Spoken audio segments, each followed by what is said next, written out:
Assalamualaikum warahmatullahi wabarakatuh. Alhamdulillahirrabbilalamin. Bagaimana kabar anak-anakku semua di rumah? Insyaallah dalam keadaan sehat walafiat dan selalu dalam lindungan Allah Subhanahu wa taala. Amin ya robbal alamin. Ingat ya nak, tetap semangat belajarnya, semangat ibadahnya, dan stay at home. Jangan kemana-mana dulu, jangan keluar rumah dulu, agar kita semua insya Allah terhindar dari pandemi virus corona ini. Amin ya robbal alamin. Oke anak-anakku, untuk hari ini kita akan belajar mengenai mendengarkan cerita rakyat. Nah, mau mendengarkan cerita? Sebelum kalian mendengarkan cerita, Ustadz akan mengulas materi dulu mengenai cerita rakyat. Anak-anakku semua, pada dasarnya cerita itu terbagi menjadi dua. Yang pertama yaitu adalah cerita fiksi. Cerita fiksi ini bersifat khayalan atau tidak nyata. Yang kedua yaitu adalah cerita non-fiksi yang bersifat nyata atau sebenarnya. Nah, salah satu contoh dari cerita fiksi itu adalah cerita rakyat yang hari ini akan kita pelajari bersama. Cerita rakyat ini, tahu nggak apa pengertian dari cerita rakyat? Nah, cerita rakyat adalah cerita milik masyarakat yang diceritakan dari mulut ke mulut. Nah, di Indonesia yang sangat luas ini, wilayahnya beragam, pulaunya banyak sekali, itu memiliki cerita rakyat yang sangat banyak sekali.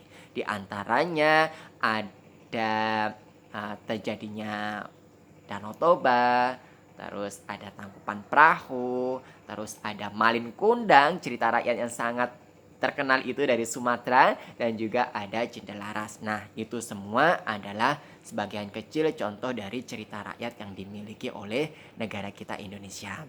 Nah, sebelum kalian mendengarkan cerita rakyat anak-anakku semua, ada hal-hal penting yang harus kalian perhatikan sebelum kalian mendengarkan cerita rakyat. Apa saja hal-hal penting tersebut? Yang pertama yaitu adalah alur. Nah, tahu nggak apa yang dimaksud dengan alur? Oke, Ustadz jelaskan. Alur adalah urutan waktu kejadian cerita dari awal sampai dengan akhir cerita. Itu disebut dengan alur. Yang kedua yaitu adalah tokoh dan watak. Tokoh adalah pelaku dalam cerita, sedangkan watak itu erat kaitannya dengan tokoh. Jadi gini anak-anakku semua, jika tokoh atau pelaku dalam cerita tersebut itu berperan sebagai antagonis, berarti tokoh tersebut memiliki watak yang jahat. Sedangkan apabila tokoh itu berperan sebagai protagonis, berarti tokoh tersebut memiliki sifat yang baik. Selain tokoh dan watak, ada juga unsur yang harus kalian perhatikan, yaitu adalah latar atau setting. Nah, latar atau setting ini terdiri dari 3. Di antaranya ada latar waktu, ada latar tempat, dan juga ada latar suasana. 3 latar ini fungsinya sebagai pembangun cerita, sehingga ceritanya itu bisa lebih hidup dan sangat indah jika kita baca, sehingga kita aku pembaca ini bisa menikmati, bisa memahami cerita itu lebih menarik lagi. Nah, dan yang terakhir yaitu adalah unsur amanat. Nah, ini penting sekali. Kalian harus bisa menentukan amanat dalam sebuah cerita yang kalian baca atau kalian dengarkan. Apa yang dimaksud dengan amanat? Amanat adalah pesan yang disampaikan pengarang kepada pembaca. Dan di sini melalui amanat ini kita nanti bisa mengambil pengalaman, bisa mengambil ilmu, dan bahkan kalau dari tokoh yang berperan dalam cerita tersebut sifatnya baik, kita bisa mencontoh dari amanat tersebut. Nah, itu adalah hal-hal yang penting yang harus kalian perhatikan sebelum kalian mendengarkan cerita yang nanti akan Ustadz ceritakan.